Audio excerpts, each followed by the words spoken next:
देखि रेडी भयौँ यता अनि म चाहिँ रेडी भएको छैन दाजु चाहिँ रेडी भइसक्यो तातो पानी खान्छ अहिले बिहानको कति बज्यो 4:19 अब एकछिन हामी निस्किन्छौँ हामी 4:30 बजे हिँडेको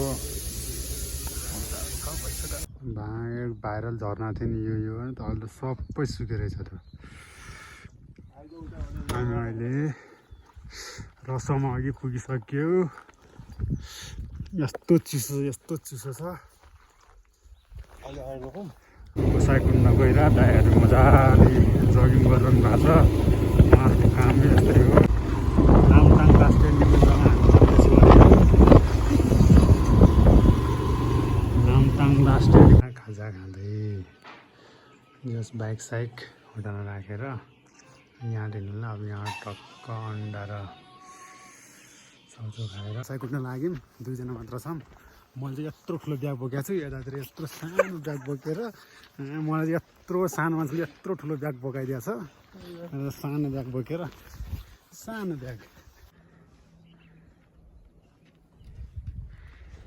ल चक्लेट खाऊ ल चक्लेट खाऊ ल टाटा गरिदेऊ बाई गरिदेऊ होटलमा राखेर यहाँको यही हो अब तल लाग्नु पऱ्यो माथि लाग्यो भने यो चाहिँ लास्ट स्टेसन चाहिँ बाइकहरू राख्ने यहाँदेखि चाहिँ अब हिँड्दै ट्रेकिङ सुरु भयो होइन सानो मान्छेले कत्रो ठुलो मान्छेले कत्रो ब्याग बोकेर आम्मा अझै लखर छ त फेरि त्यो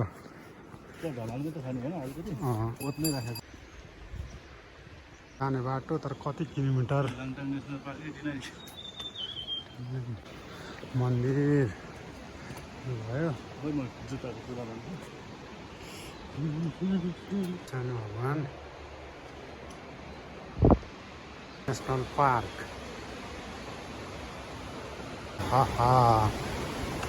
यता पार्क यता हो बिचमा यत्रो ढुङ्गाहरू छ बिचबाट सट्ट लेफ्ट गयो भने गोसाइकुण्ड राइट गयो भने वाटरफल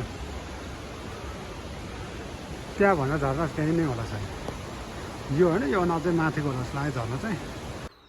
मुटु 150 स्पिडमा धर्किरहेको जुम बिस्तारै हिँड्ने भने कहाँ एकैचोटि हिँड्ने हो त अनि आयो खाजा यहाँ छ है खाजा म जता च्यातिसक्यो धुमचट हिँडेर 11 बजे खेन्दी हिँड्न नसकेर बिचरा मोटो भएर हो कि ब्याग पनि फेरि यत्रो सानो दिएको छ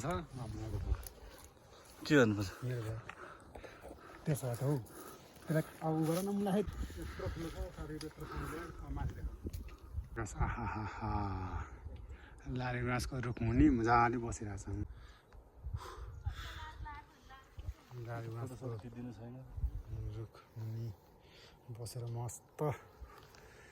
2.5 घन्टा भयो हिँड्दै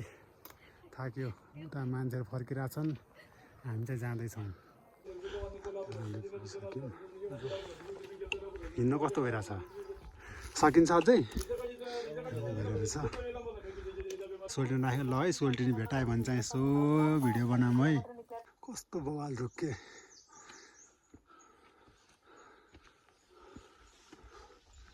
खानाको नभएर यसरी हाल्नु परेछ समात्ने मान्छे यहाँ घोच्ने मान्छे म यहाँ छु हाल्ने मान्छे गयो यो पनि हामीसँग ट्रेकिङ गइरहेछ ल हामीभन्दा अगाडि पुग्ने भयो यार अब नि ल बिस्तारै जाने ल हामी पनि जाने हो पनि यहाँ हो कि अझ उता हो स्वर्गीय आनन्द भने यसलाई नै भन्छ क्या हो झन् एकदम रातो खाले रहेछ कि झन् रातो धिम्सा पुग्यौँ अब यहाँ त चन्दनबारी अहिले चाहिँ हामी धिम्सा 2900 मिटर हाइटमा पुगेका छौँ एकछिन हामी पुग्ने त उता जस्तो लाग्छ त्यहाँबाट फेरि कता कता हिमाल मजाले खुल्ल्या छ दिवस वेदर चाहिँ एकदम बवाल छ थकाइ मार्दै दाजुभाइ आउने प्लान त 4-5 जना थियो तर के गर्नु मिलेन केटाहरूको 2 जना भयो भने कुद्दिम हामी चाहिँ अहिले चन्दनबारी पुग्यौँ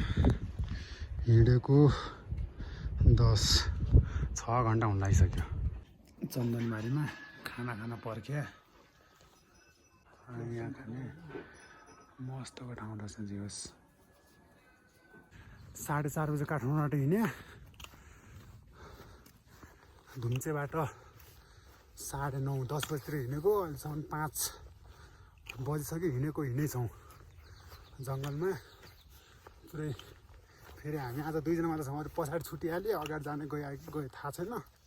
प्लस हामी चाहिँ हिँडै छौँ परा रहेछ अलिअलि अझै बाँकी रहेछ आज नि पर्छ कि खै हिउँ परिरहेछ तर हामी बिस्तारै अहिले चाहिँ अलिकति सजिलो बाटो भएर हिँडिरहेको छौँ हिउँ चाहिँ परिरहेछ थपा ठुलो नपर्दियो आसमा चोलनपाटीमा हामी गएर बस्ने प्लान छ त्यही भएर फेरि एउटाले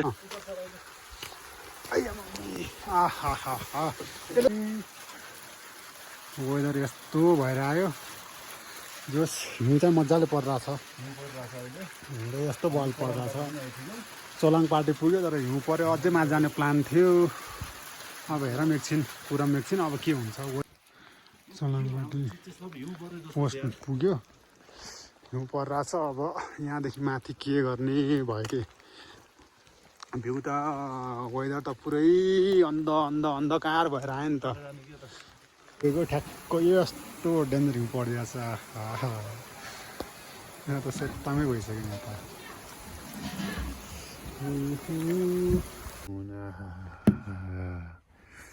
हिउँ त मजाले परिरहेछ त ल